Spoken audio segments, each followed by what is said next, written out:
Step into the ring.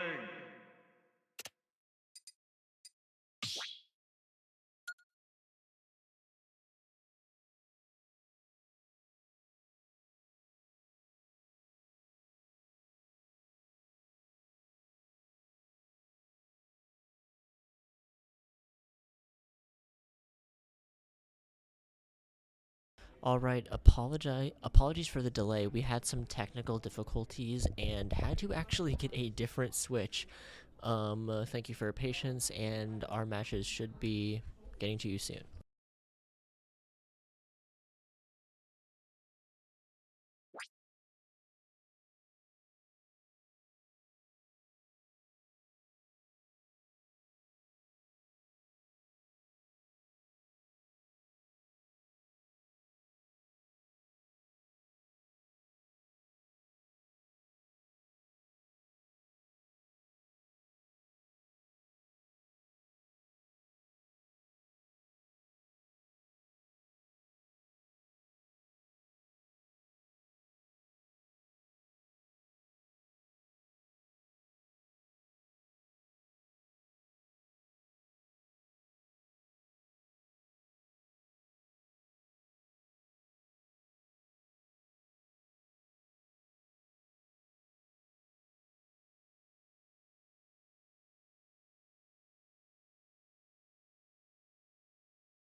Step into the ring.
To answer the question of who all is playing today, we have Kerbo, Swarzy, Sarah Benito Fan, and M3 Assassin. Speaking of Kerbo, here we have our first set beginning today.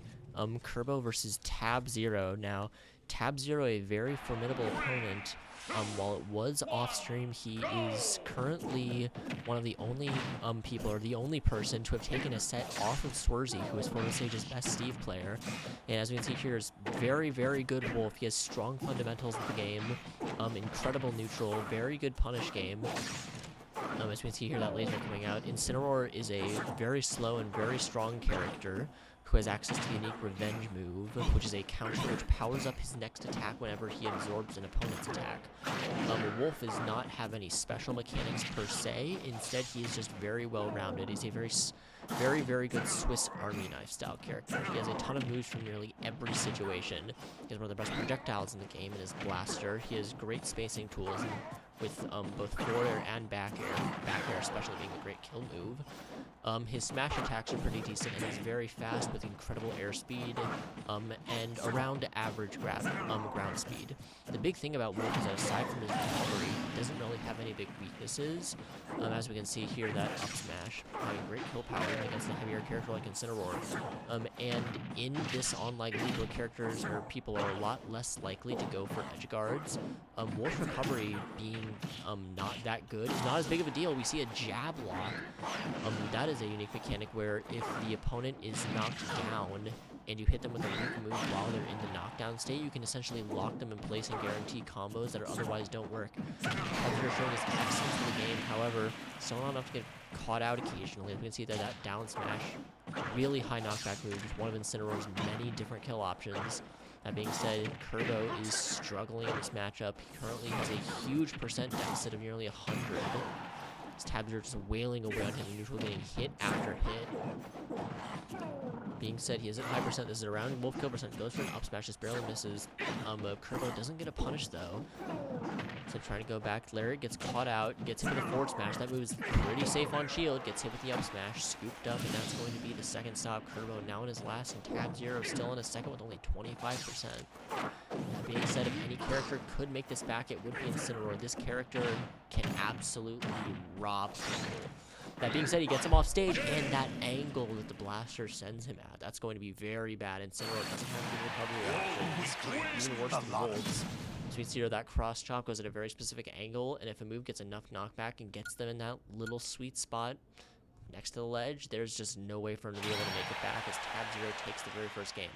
That was an absolutely dominant display from Tab. He only lost the one stock due to getting a grab caught out by the down smash, but other than that, he played that as set basically perfectly. He didn't take unnecessary risks, maybe one or two up smashes in the wrong space with misspacing or like a missed read, but he played neutral very well, made excellent use of laser, didn't use it too much because revenge does work against projectiles, meaning that he can essentially, Incineroar can dissuade an opponent from camping him out with projectiles like that, but used it very effectively, less so as a tool to keep Incineroar out and more as a tool to cut off his movement. This is very important against Incineroar because most characters in this game, Wolf especially, are close range characters, which Incineroar excels at because he has very good close range moves in his down tilt, which is a great combo starter. Most of his arrows are very strong and he deals a ton of damage. However, his big problem is that he's very slow, so it's very easy to dictate the course of the match, and that's very bad for a slow character like Incineroar. So what he did is he essentially used lasers to sort of limit where he had to go, and as we see here, trying to circumvent that sort of stage control aspect of the matchup, Kerbo's going to be switching to Captain Falcon. This character is somewhat similar to Incineroar in concept. A character with good up-close attacks once again on the opponent and has good kill power. The difference, you may already be able to see, Falcon is a lot faster than Incineroar. Some of his moves can have slow startup, however, he has a ton of burst movement options, and his actual movement speed is very, very fast. Also, unlike Incineroar, he has a very potent punish game and combo game at the cost of not having as many solid kill options as confirm into a lot more of his kills as opposed to Incineroar does. He requires a lot more technical precision. That being said, it already appears to be working out a bit better for him. Kerbo's still at a deficit, but at far less of one than he was while playing Incineroar. He's able to rush down a lot more effectively, bypass the lasers, and use the armor on that Raptor Boost side special we see here. That is a combo move that will start combos at nearly any percent thanks to its relatively low knockback at high percents. However, lasers, even though they aren't as effective, they're still a very effective space control tool. Goes to the up smash. That was one of Captain Falcon's, if not his single best kill move, definitely one of his best. It's incredibly strong, incredibly large, and is way more consistent than it looks like it ever should be. That being said, Tab 0's Wolf's up smash is also going to be a very consistent, very good kill option. Kerbo not able to find an opening to secure a KO, something that Incineroar doesn't have to worry about. It costs being fast. They're just wailing at each other. Tab 0 gets it, goes for a down air off stage, expecting a higher recovery. However, he instead goes for the Raptor Boost back to lane. So the Falcon there. Tiger uses dash attack, goes into the up air, juggles him, misses the grab. It's awfully small. Kerbo potentially get a shield break, and that would mean death. However, Tiger's being very careful to not let that happen. Kerbo goes for it, hits him with the rapid jab, not enough damage to get him off stage, just enough damage to get him off stage, however, it's not enough to actually convert off of him. Hits him with the laser, but as you can see here, limiting that approach once again, just cutting off options and forcing him to play his game. Hits him with the dash attack, barely not enough to kill. Once again, laser into a low recovery, and that back air trades with the Falcon kick. That back air is going to be significantly stronger and secure. However, that Falcon kick is going to be enough. Tab Zero finally on his second stock. Well, it is on his stage, 0%. He's cut by a forward tilt, because the laser doesn't get it. Hits with the down tilt. However, Tab Zero gets a grab into dash attack combo retaliation. That's a good bread and butter. You're going to be seeing a lot of that. Goes for the Falcon punch. That might have been a misinput, or it might have been a very hard read. Nevertheless, it does get interrupted, and he takes a ton of damage. Gets 2 framed by the down smash. When you try to grab ledge from below in this game, there are 2 frames. The stuff that's more vulnerable. And Tab Zero nails the down smash punish on it. That move, as you can see there, is massive, and it's very strong as Tab Zero takes the set 2-0.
Step into the ring.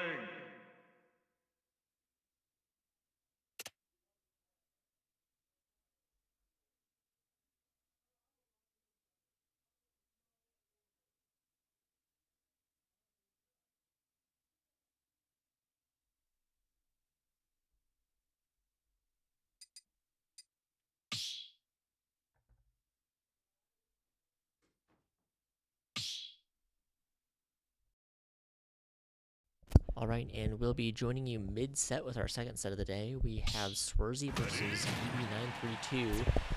Swarzy did win the first game of this set, which unfortunately we weren't able to get because we were commentating that Kerbo set.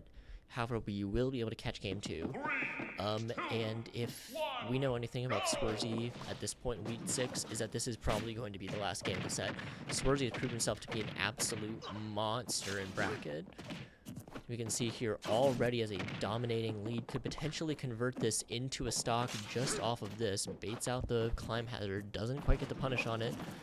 Continues to zen out with minecart, patiently waiting his time, waiting for him to whiff moves, just getting resources, baiting out these predictable special moves.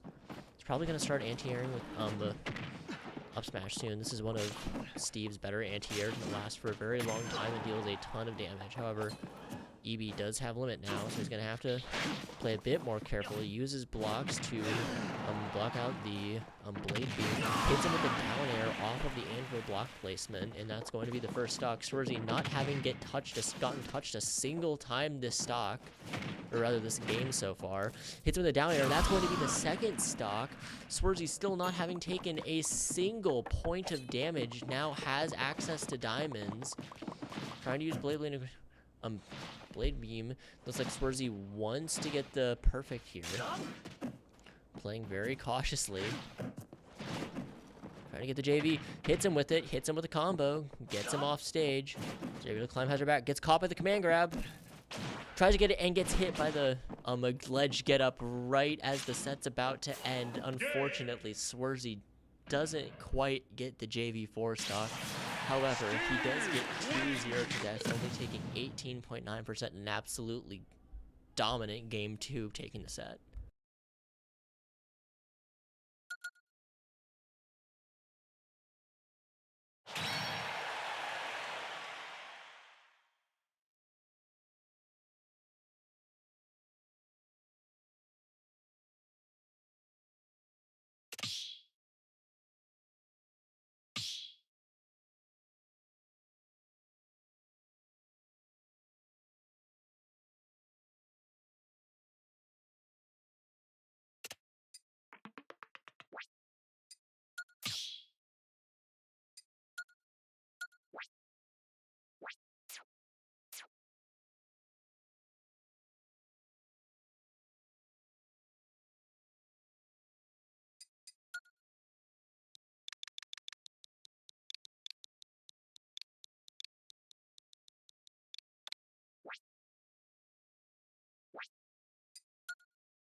Step into the ring.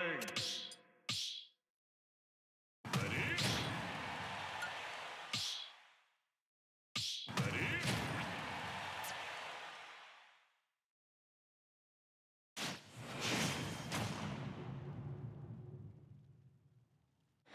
Yes, you're correct. Swarzy is very cracked. And for our next set, we're going to be having D Dicey versus Kerbo. D Dicey playing under the tag of his home school, playing him as Lucas, while Kerbo goes Captain Falcon.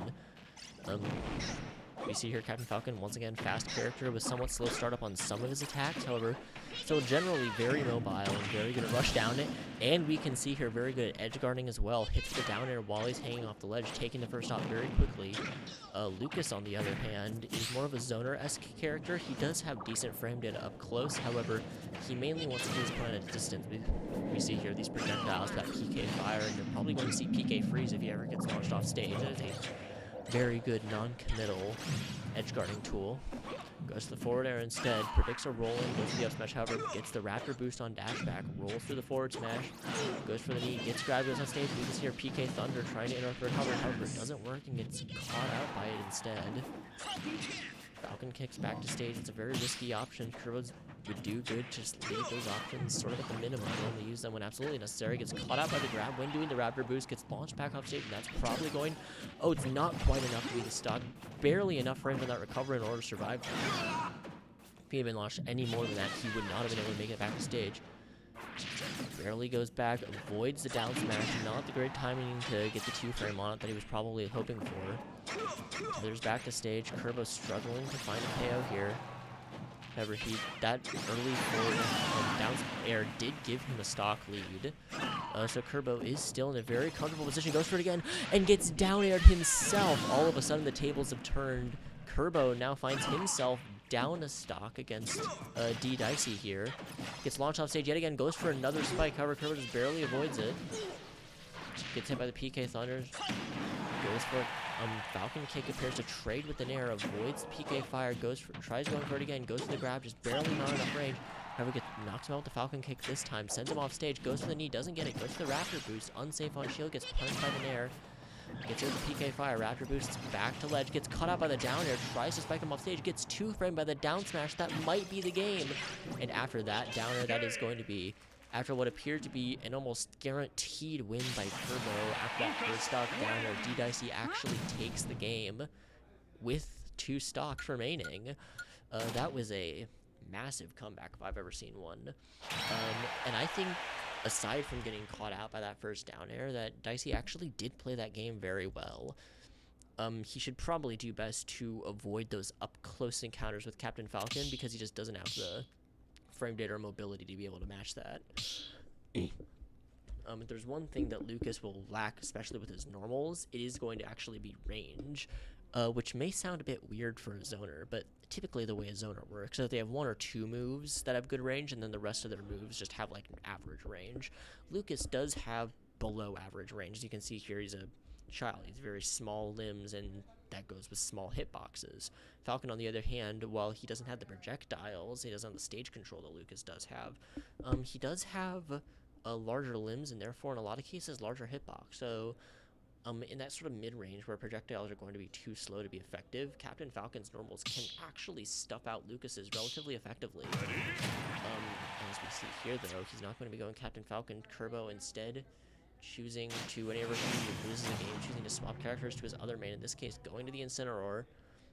As was previously mentioned, this character will deal a ton of knockback, especially with revenge. However, bad recovery might further exacerbate the weakness that we saw against Captain Falcon, which was the edge game. He lost almost basically all of his stocks to early edge guard gimps, and this is going to be especially for a character like Incineroar. That being said, he does have some counterplays. We can see here he gets the revenge off on those projectiles that are predictable.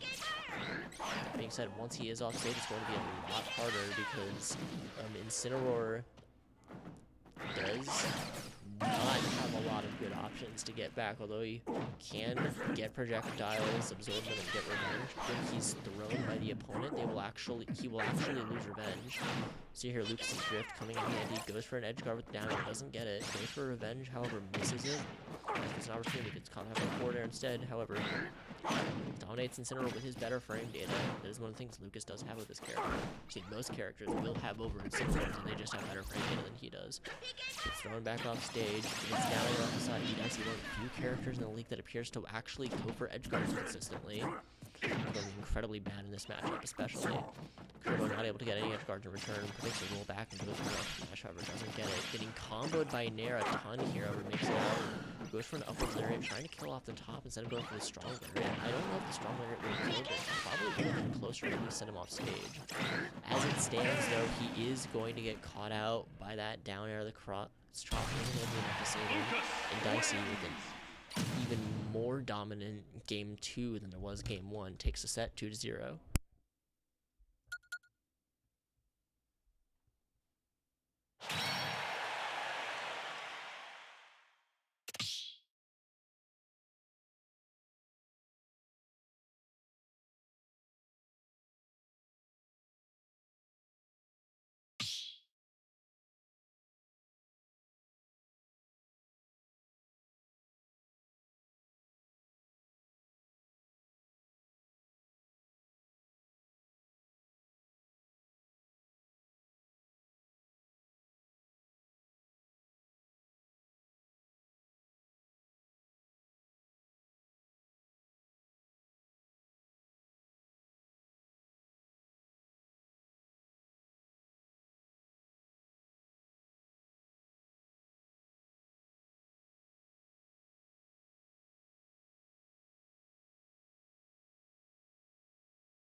Step into the ring.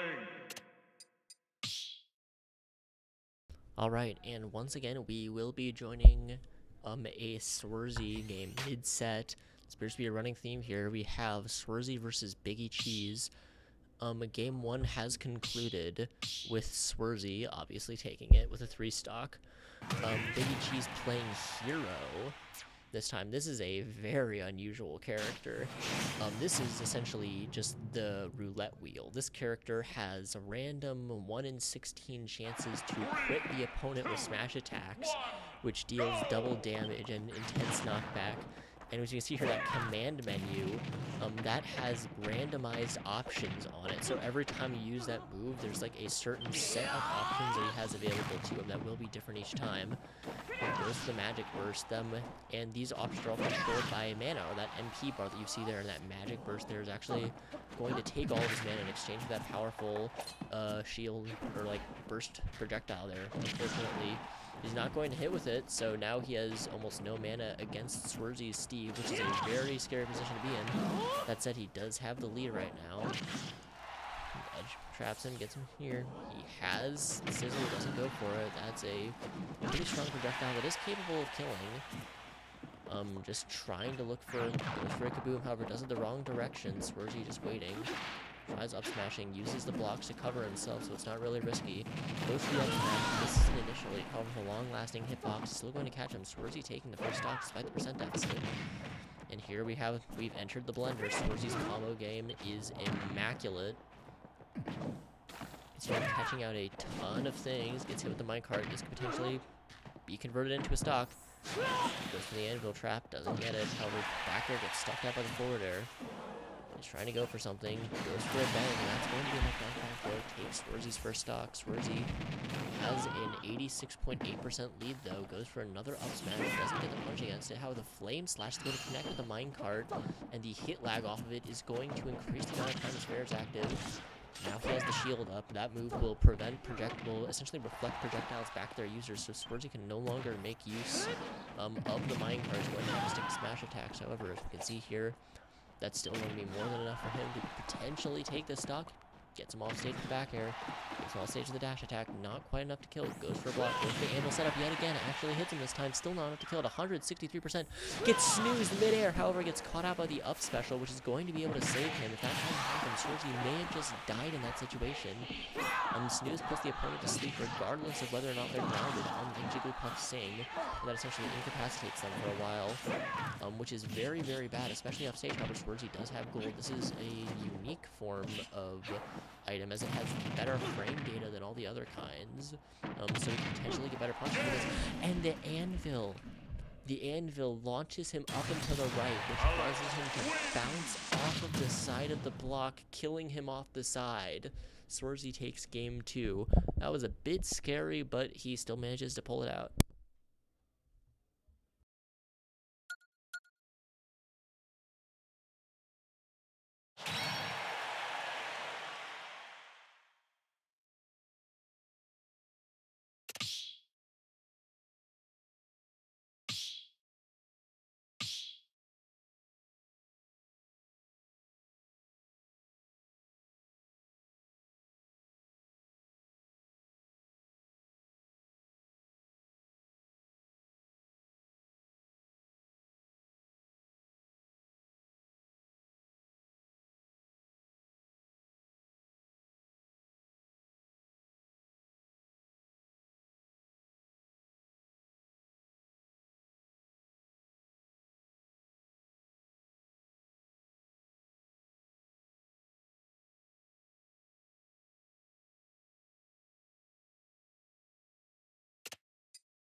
Step into the ring.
All right, and we have another set coming up shortly in what should hopefully be a welcome change of pace. We'll actually be able to catch a full set from Swarzy rather than just the game 2 situations.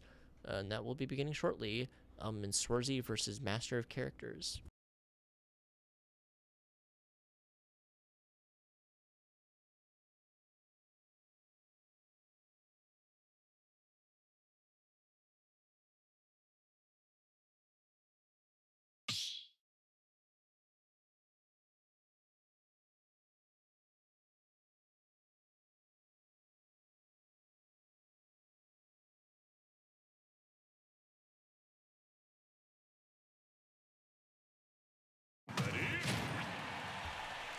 Alright, it looks like Swarzy going typical Steve, and Master of Characters going to be going Corin. This is a character that you do not see very often. She has a couple unique mechanics, primarily her side special, which is a pin that has multiple follow-ups. However, she's generally defined by having good normals, good range, and decent speed for the range that she does have. Here we see that pin there. That's one of her follow-ups, the kick. She can jump out of that, she can cancel it. Just altogether, she can do it into several different kick variations. In previous Smash games, it used to be better. However, it was nerfed in this one because it was a bit over-centralizing. That being said, it's still a plenty good tool, and Corin can still make good use of it in conjunction with her the rest of her moveset. You can see here, Master of Characters also making use of both pin as a mix-up tool as well as the projectile. That is a special projectile which will actually stun the opponent upon hitting them, and has a melee hitbox that was actually able to kill off of the projectile itself. When we see here, while he is making good use of these tools in a vacuum, he has not yet managed to hit Swarzy. Swarzy does have Diamond on deck, which means that he could potentially just take a stock any second now. All he needs is a single good hit. That back air would have done it. Just waiting for him. Gets hit by the minecart. Forward smash just barely misses. Back air just barely misses again. Gets caught by the pin. Doesn't get the 0 to death, unfortunately. However, that back air is going to be more than enough to take Master of Characters' first stock. Gets caught by the blocks. Forward smashes through it. Forward smashes again to catch Swarzy himself. Swarzy gets caught up by the pin, gets shield poked. See, shields in this game will shrink depending on how much they're damaged, and certain moves are actually able to hit through shields even if they aren't broken. Meaning as shield health decreases, your defensive options decrease. We can see here that stun projectile. That actually is a melee hitbox, which is capable of killing and comboing off of it when fully charged. So Swarzy have to watch out for that.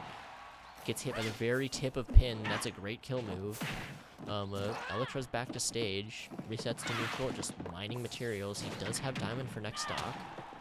However, whether or not he'll need it is another question all on its own. Hits him with a reverse hit of Nair, and then goes into the back air, sending him off stage, chooses to mine for resources, forward smash with the pin kick, and that's going to be that stock. Swarzy at 106.7%. Going to the third stock, hits him with the up air, however, doesn't confirm to a full combo. Able to deal a decent 31%. Tries comboing into the up smash, doesn't get it, hits him with the jab, tries down tilting, but down tilts the wrong direction and does lose his first stock. Swarzy now at 0%, tries anviling, forward smashing at the ledge, doesn't get shield poked by the down air just yet. Up smashes, catches the air dodge, goes for another up smash, doesn't get it. However, both characters are in incredible amounts of lag. It looks like Swarzy doesn't want to take any damage this stock. He's trying to go for the JB3, and he gets it with the spike on the forward air. Swarzy gets the JV3 stock versus Master of Characters taking game 1. Now, both these players did play pretty well. Master of Characters, though, that first stock was a struggle and a half. They were just not able to find the hits that they needed. Those blocks would really messed up the projectile that Corin has, because block messes up most projectiles. And if you're a character like Corin, who only has average mobility in a lot of sense, and for being a sortie pretty average range, projectile is going to be very important because it's one of your key neutral tools. That's a tool that you can use to hit the opponent from super far away, threaten approaches, or cover your own approaches. And if you are playing against a character who can just shut that down, that is a massive disadvantage for you, because all of a sudden a lot of your options just rely on having average mobility or average frame data or average range. And odds are you're playing against a character who does not play by those rules, especially against Steve. This character has incredible frame data on basically all of his attacks. He has acceptable range. His master character is going for Kazuya instead. Unlike Korin, Kazuya is very not average. He is a Smash staple kind of character, the slow but powerful archetype. However, he is jacked up to the max in that regard. This character, while he may not be the heaviest character in the game, and is a contestant for its slowest, what he does have is a ton of moves, more normal moves than basically any other character, and notably some insane power. We're not sure if we're going to see it from mashup characters this set, but Kazuya in theory is capable of infiniting and 0 to deathing the entire roster. As we see here, that simple jab combo did nearly 50%. Just a taste of the damage output of this character. Kazuya can reliably hit you twice and kill you. She here almost gets it, however, Swerzy is able to tech off the block. One of the many uses of that move. That's a very multifaceted move. We can also see her delaying the down air. Forward air off stage, gets Kazuya off stage. This is one of Kazuya's biggest weaknesses. Gets hit with another anvil off stage. However, that is going to refresh it. Gets caught by the back air. Kazuya not heavy enough to survive that. Gets killed off the top by back air. First stock, Swerzy at 74%. Kazuya's damage output incredibly potent. Went from 74 to 93 in a single hit. That wasn't even a very strong hit. That was an average Kazuya hit. To give you an idea of what this character is capable of, Swerzy does have that on deck, chooses to use it directly instead of just waiting for looks like he wants to close this out as soon as possible. Doesn't want to prolong the game against Kazuya. Has diamond for stock 2 now. Now he's going to get a lot more aggressive. Goes for the down tilt off the fair spike 1%. And that is basically a guaranteed combo, or at least combos out of or similar to it are. The strong hit of the anvil, not quite enough to kill. Kazuya has rage. This is his unique mechanic where it powers him up even further than traditional rage in this game does. However, it's not going to be able to make use of it as Swerzy swiftly takes the into a 3-stock, winning the set 2-0.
Step into the ring.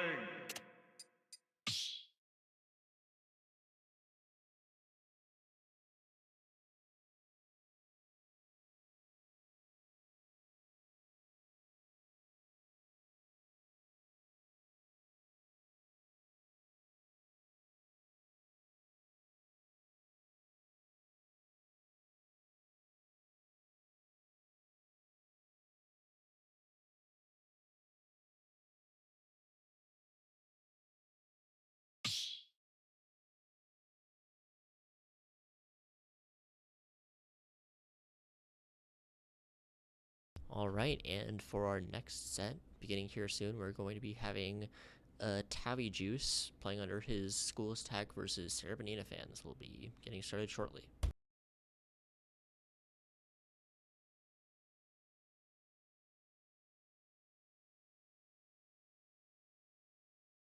At 3 seconds about to begin. Tabby Juice playing Sephiroth and Sarah Bonito fan playing Byleth.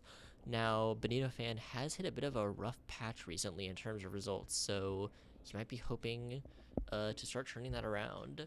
Byleth and Sephiroth is an interesting matchup. Both characters are known for their range. However, while Sephiroth is a bit faster and a lot lighter, meaning that it's easier for him to take knockback, Byleth is a bit heavier and is generally a bit more powerful at the cost of being significantly slower. Both these characters you can see here have massive hitboxes, just from that forward smash from Tabu using that side B from Sarah Bonita Fan on their own. You can already tell these characters have massive range. However, thanks to that, it's essentially kind of nullified between them since they both have similar advantages.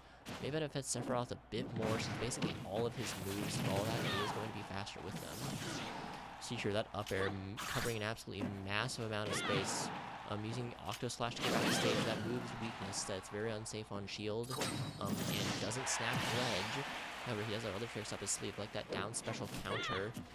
That will activate regardless of whether or not he actually counters something, and has a very high multiplier, meaning that if you hit him with something strong, you will die. For what it's worth, Byleth, very strong character paired with a very light character like Sephiroth, is going to get a lot of early kills here.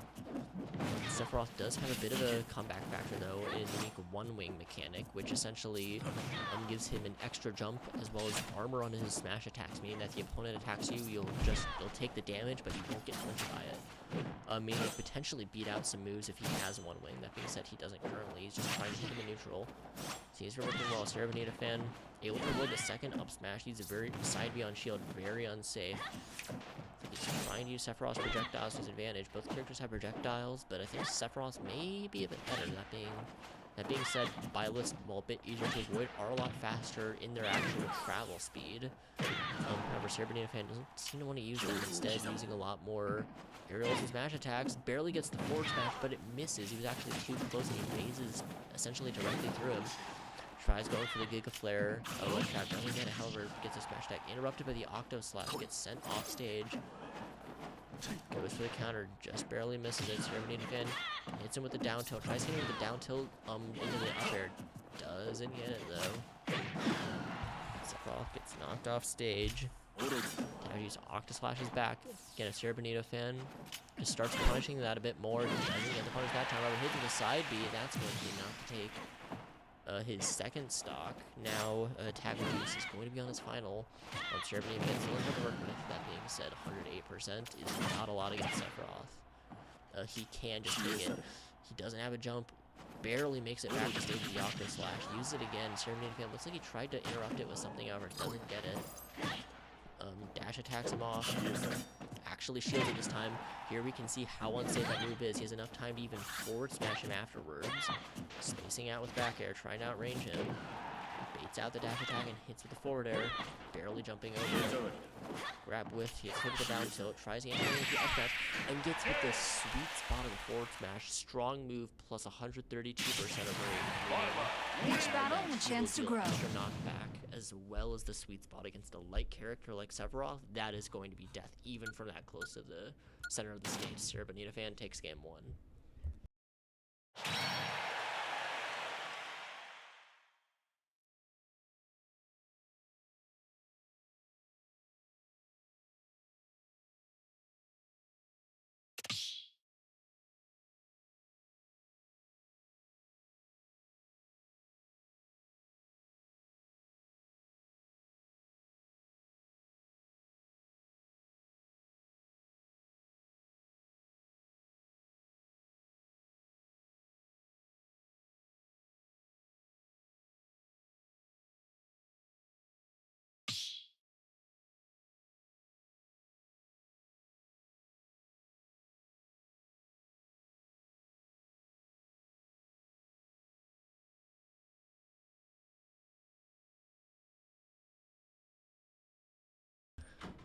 Alright, that set was pretty good.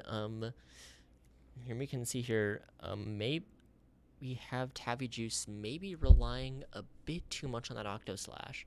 That move is around minus 43 to 46 on shield, which means that when he uses that move against the opponent's shield, the opponent has around over 40 frames or near fully a second of advantage where they can just do whatever they want, and he cannot do anything at all. Which means that basically, if Sarah Bonita fan shields Octoslash, Sephiroth's going to be in for a world of hurt. So I would recommend that Tabby Juice avoid doing that as much as possible, unless he's like trying to recover, because using that offensively is just asking just eat a massive punish. For what it's worth, Sarah Bonita fan could improve a bit, mainly edge guards. Doesn't go for a lot of edge guards. And Sephiroth's recovery can be intercepted. It's only really dangerous when using Octoslash, and he has to charge up the up special a bit in order to use Octoslash, meaning that you could potentially intercept him before you get there, and Byleth does have good edge guarding tools, mainly with the back air and down air. However, instead of staying as Sephiroth, he switches to Kazuya. Maybe we'll see a bit more of what Kazuya does as opposed to how Master of Characters played this character. As previously stated, this character has several infinites, meaning that if he hits you in the combo, you just can't escape. And more practically, he has several zero to deaths, and most of them revolve around a special move he has called Electric Wind God Fist, which is very precise as an input, but deals a ton of damage and a ton of hit stun. Seems to be going for regular attacks. Kazuya not going to be as good just using regular attacks like this, mainly because he gets outranged and outsped even by a slow character like Byleth. The range disparity is going to be gigantic. You can see here also has a very limited recovery. Sarah Bonita fan doesn't even need to go off stage, instead using the sweet spot of the forward smash, taking him off, only having taken 41.7% damage.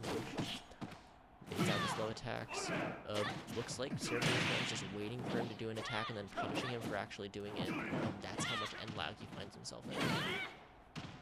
Gets by the side B, doesn't tech it, goes for the attack, misses it, almost gets caught by the other side B off stage, gets hit with the down smash, doesn't have a combo in the up smash though. Sarah Bonita fan gets off scot-free. Kazuya does have one thing, it's armor on the smash attacks. Not enough to convert into a kill, gets hit by the back air off stage.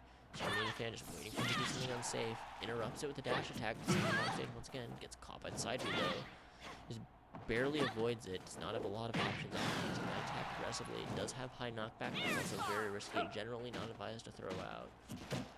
Struggling to find hits here. Sarah Bonita fan. It's at 128.9%. Kazuya should probably have already killed him by now. That being said, he does have rage. This not only increases damage, but gives him access to rage jar, which as you can see deals a ton of damage. However, he does only get it once per stock, meaning he has to take good use of it. Sarah Bonita fan use the anti-air up smash to take Mr. Tabby Juice to last stock. He has a slight percent lead, as well as the stock lead. Instantly goes away as he gets hit by that attack though. Kazuya is also unique and has more attacks than every other character.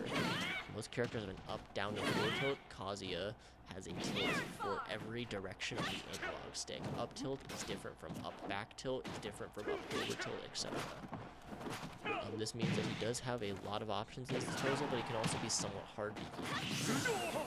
You can see you're unable to make good use of it. Go through the up special. Not too high percent for it to be used in combo since it will now spike. However, Kazuya loses rage. No longer can rely on rage's comeback factor. He gets that once per stock, gets caught by the up air, doesn't quite kill. Kazuya is technically a heavyweight. However, does get hit by the projectile, and that's going to be enough knockback as Sarah Bonita fan takes a set 2-0. Allow me to demonstrate.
Alright, there might be a slight delay in the number of games.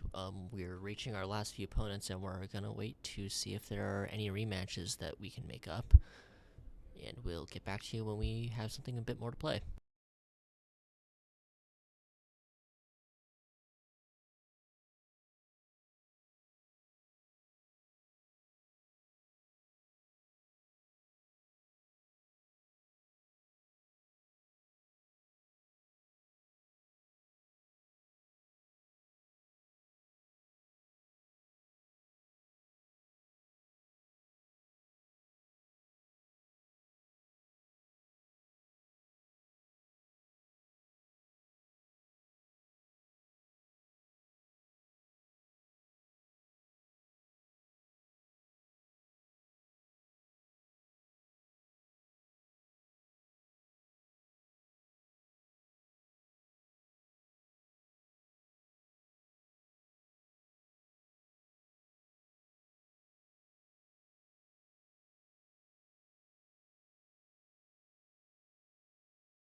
Step into the ring.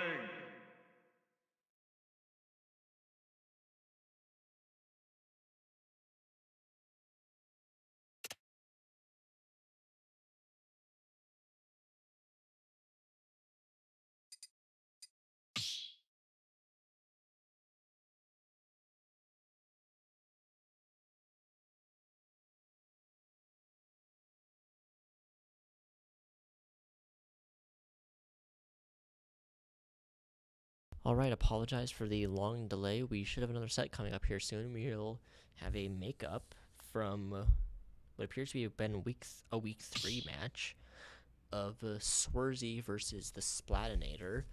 Odds are he's going to be going Inkling, and Swarzy's going to be going Steve, so we may as well get the character explanations out of the way before the match actually starts.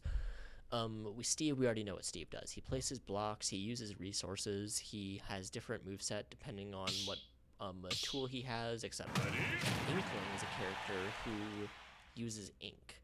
Now, they can essentially apply ink using a variety of attacks onto the opponent, and this will increase the damage and by extension the knockback that they take. They're also very evasive. Their dash has a similar animation to their roll, and will essentially move their hurt box in a way that lets them avoid a ton of attacks. They have several projectiles. They can charge, and they have one of the most infamous moves in the game, which is their side B roller, which buries the opponent for an extremely long amount of time. Perhaps now not the most infamous side B in the game, as that honor probably goes to Steve with Minecart. However, you see him using it already. Very, very strong move. Looks like he's going to be using a lot of specials here currently. Not using normals yet. Goes for a smash attack though. Barely avoids it. Gets parried on the down air. Gets launched off stage. This character does have some advanced options, primarily in the way of grab combos and kill confirms. Back air is an excellent spacing tool, and this character can use up throw, up air to kill almost every single character or every single character in the game at varying percents, which is a really, really good kill confirm because grabs are not as committal as kill options. However, whether or not we'll see Finn Splatinator actually use them is up for debate. Also very good recovery distance, but Steve does not care. He will edge guard you regardless of how good your recovery is. Oh, uses Minecart, catches on the block to delay its timing, uses the block to prevent Finn from doing their own side B. Jumps under it, hits him with the block conversion, hits him with the Minecart, goes in the forward air, and that's actually going to be the stock. Swarzy only taking 28% damage. Now 42. You can see here, Steve gets hit with the paint, now has paint, ink basically covering him and will take extra damage. However, that requires the opponent to actually hit him. Blocks it, tries comboing into the block, doesn't get it, the block fronts it to combo, almost gets it into a second up smash. Doesn't get it though, Minecarts him off stage, doesn't get the command grab hitbox to Minecart, hits him with the forward air though, and this percent, that's going to be enough. Swarzy in a dominant game 1, 3 stocks in the Splatinator. Now that was absolutely brutal. Finn was using a lot of special moves near the beginning of that game, didn't use a lot of back air, didn't dash a lot, or at least not a lot, as much as I was expecting, which could potentially prove to be their downfall. This character is very, very hard to predict and evasive when dashing. And combine that with like good roll mix-ups, they can potentially just avoid your attacks and punish you super, super easily. Inkling also has a pretty good throw game, as the aforementioned kill confirm off of throw, using up throw and up air. And they generally just have really good mobility, really good ability to avoid the opponent, good neutral, good kill confirms. And they deal a ton of damage thanks to the ink mechanic. Wasn't able to use it a lot, didn't really capitalize off of it, but even as we saw with the rather limited amount of hits they were actually able to land on Swarzy, he still took a lot of damage. You see here a change in characters though, going to Ganondorf.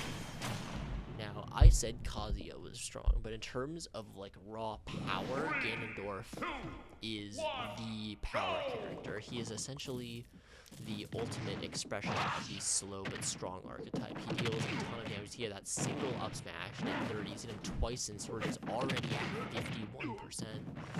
However, he is incredibly slow, has one of the worst recoveries in the game. It's extremely easy, as we can see here. Finn already losing his first stock to a simple block placement and forward smash. Sorry, forward air. Gets grabbed, doesn't have the range to contest Steve's air grab. Gets caught by the up smash. Ganon has really bad air mobility, so Swarzy could potentially just loop this without platforms getting in the way. And goes off the side. That's going to be Finn's second stock. Only taking 51% after only like 2 or 3 hits from Ganondorf. Shields the up smash, hits with the up tilt, goes for the down tilt mix up, doesn't get it though. Tries confirming into it, uses Minecart, goes for the spike, doesn't get it, goes for the second forward air though. Is trying to edge guard of it, it's not going to be necessary though. That was That match ended in 55 seconds as Swarzy dominates yet another game and takes the set 2-0.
Step into the ring.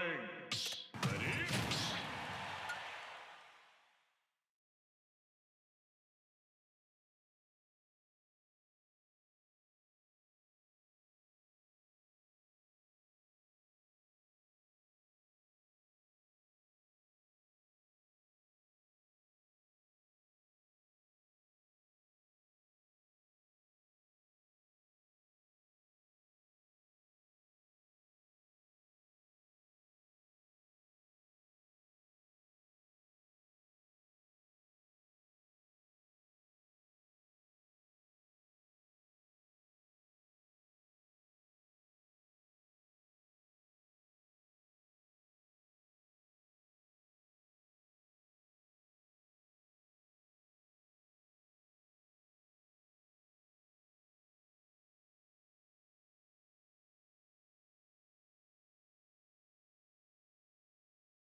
Alright, unfortunately, we were just too late to miss that first game between the Plant and Sarah Bonita fan.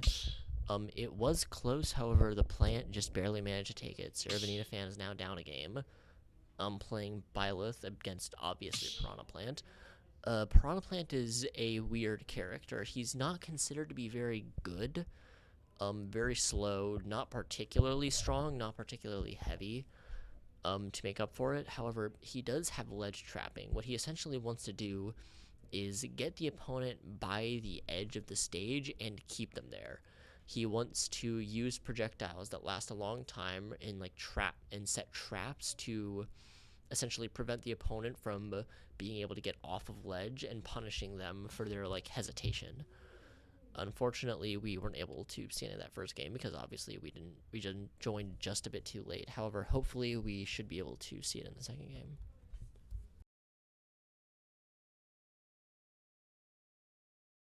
Ready?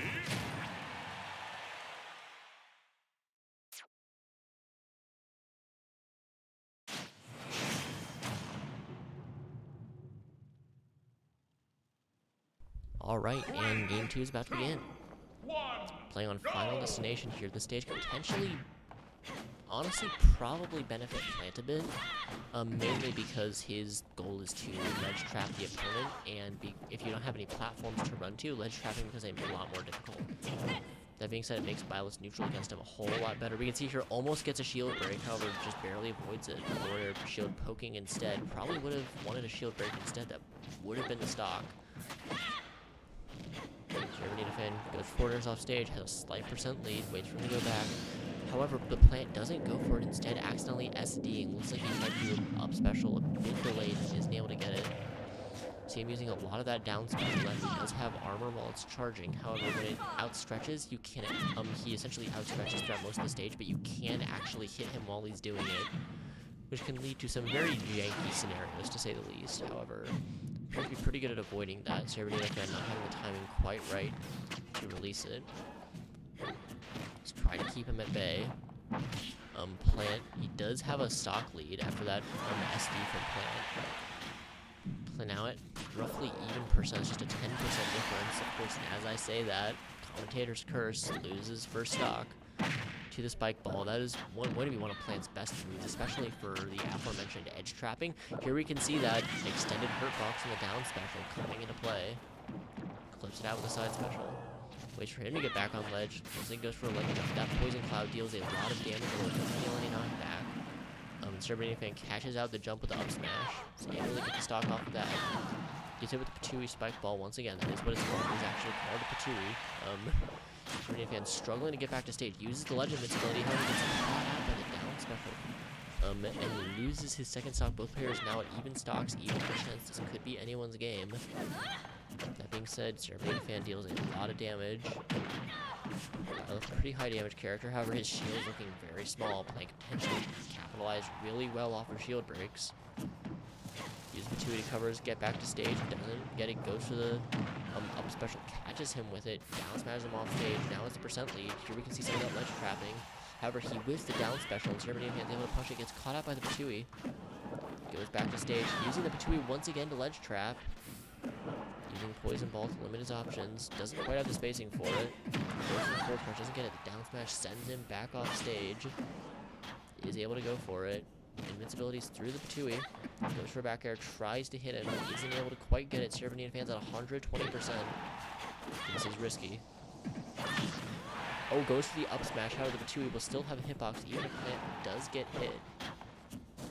Sarah Bonita fan's gonna have to play around that. Just barely misses. Misses the down smash yet again. Doesn't get hit by a down special, and that down special is going to hit, and it's going to have a knockback. Sarah Bonita fan loses the set 2-0. Piranha Plant wins.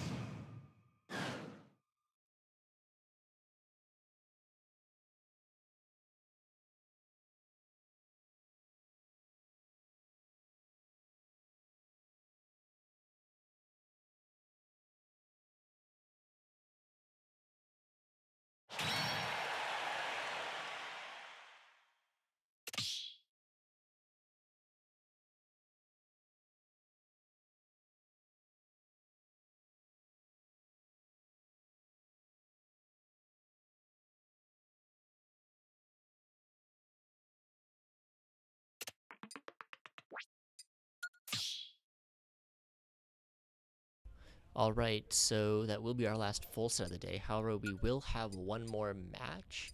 And in what appears to be the theme of the day, it's going to be a Game 2 Swordsy match. He's currently, I believe, playing another makeup game. So into the ring. we will be seeing that once our first match concludes.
Alright, and it looks like game 2 of the set is about to begin.